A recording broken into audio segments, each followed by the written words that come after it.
In our previous video, we did question number 15, but it was hard for me to get off the screen right now. We're going to continue on here, and now we're going to focus on division of complex numbers in rectangular form. The way you do division in a problem like this is you multiply this fraction by the number 1. The reason you can do that is because when you take a number and multiply it by 1, you get the number still, so you haven't changed it. The form of the number 1 that we're going to use is going to be what's called the conjugate of the denominator. So see this 3 minus 7j? The conjugate is 3 plus 7j. Remember, you just changed the imaginary part.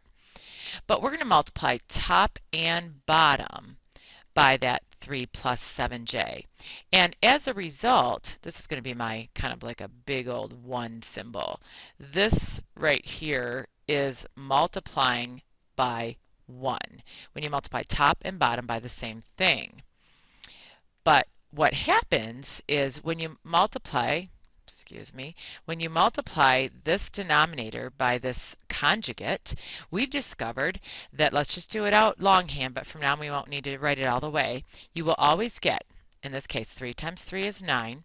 You will always get here a positive 27j, and right here a minus 27j. So those will always disappear.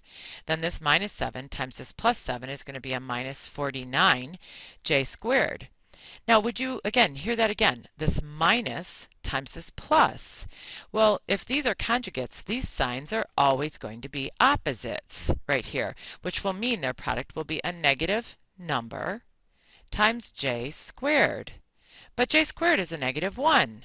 So this turns out to be a positive 49. So we have 9 plus 49 is the number 58. And when you multiply and you're trying to do some long division, when you multiply a complex number by its conjugate, you will always get a positive value.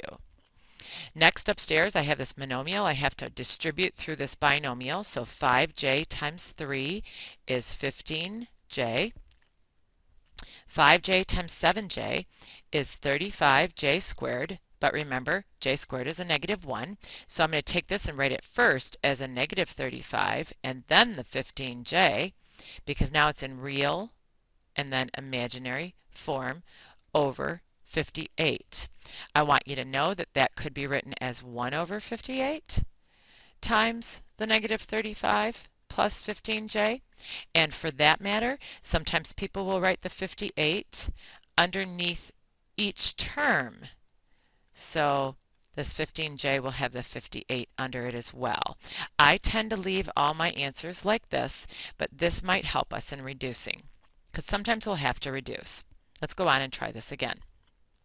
So this problem is pretty easy because I want to multiply by the conjugate of a negative 2j, which is a positive 2j. So I don't even have to do any FOILing in this denominator. When I multiply this times this, I get a negative 4j squared. And remember, j squared is a negative 1, so negative 4 times a negative 1 is a positive 4. Here I have to distribute. The 2j times the 5 is going to be 10j, and 2j times a minus 7j is a minus 14j squared. So the minus 14j squared has got to become a positive 14, and then the 10j will be in the back. Now, all these numbers are even, so they can be reduced. They can be reduced by a factor of 2. So you can either factor a 2 out of each of these and write this as 7 plus 5j. Just check, isn't that 2 times 7, isn't that the 14? And 2 times 5, isn't that the 10j? And think of the 4 downstairs as 2 times 2, and you can remove those common factors, and you're left with 7 plus 5j over 2. However, I find it, that's a pretty formal process. I find it that if I find the common factor that goes into every one of them, but it has to go in this one, and this one, and I see that it's 2, then I'll say 2 goes into here twice, into here 7 times, into here 5 times, and I have that answer.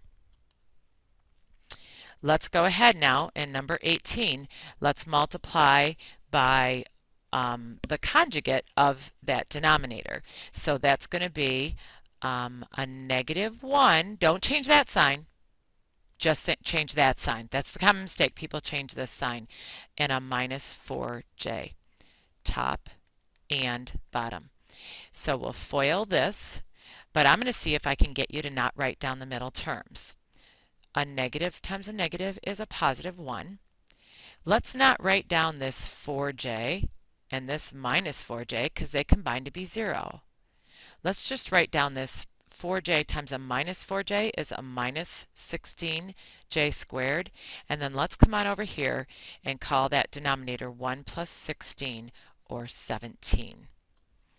Upstairs, just be careful. 7j times a negative 1 is it's a negative 7j times a negative 1 is a positive 7j. Negative times a negative here is a positive 28j squared. But that 28j squared has to become the negative 28 plus the 7j. 17 is a prime number, so nothing divides into the 17 in those two, so I cannot reduce this problem. All right, this one is a binomial top and bottom, so just getting a little bit more involved every time. So the conjugate of the denominator is 9 plus 3j because of this 9 minus 3j. So the top will get FOILed. So this will be FOILed times that as well. I like to do the denominators first because they're easiest. So 9 times 9 is 81. And then I'm just going to do the minus 3j times the positive 3j is a minus 9j squared. And 81 plus 9 is 98. Again, 81 plus 9. Notice this is always positive. It's always has no j term. I don't know why I said 81 plus 9 is 98. 81 plus 9 is 90. All right, let's FOIL up here. 6 times 9 is 54. 6 times 3j is 18j. A minus 4j times 9 is a minus 36j. And a minus 4j times a positive 3j is a minus 12j squared. So this minus 12j squared becomes a positive 12, and I've got to combine that with the 54. That will give me 66. These two are like terms. A positive 18j minus 36j is a minus 18j over 90. I believe that these are all just even. So, I could reduce them by 2's, but then I have a feeling I'm going to have to go again. But let's just try it, because I think 6 goes into every one of these. That would be the bigger number that goes into every one of these. But if you don't see it, you could go 2 goes into here 45 times, into here 33 times, and into here 9 times. But then you've got to say 3 goes into here 15 times, into here 11 times, and into here 3 times. And you're finally left with, I'm just reducing 11 minus 3j over 15. It would have been easier, just check this out, it would have been easier if I had, again, this is just a different approach, if I had said, oh, 6 goes into here 15 times, 6 goes into there 11 times, and 6 goes into there 3 times, and I'd get that answer. Of course, I could have formally factored a 6 out of the numerator and removed it from the denominator. Let's see what the next problem is. And actually, you know what? I'm going to skip that one, and I'm just going to tell you that the answer to that problem, I don't have it, so I'm not going to bother with that one. But it just means 5 plus 9j divided by a negative 2 plus 8j. But I want you to see this, if you will, application. So in an alternating current circuit, the impedance Z, the current I, and the voltage V are related by this law. V is equal to Z times I.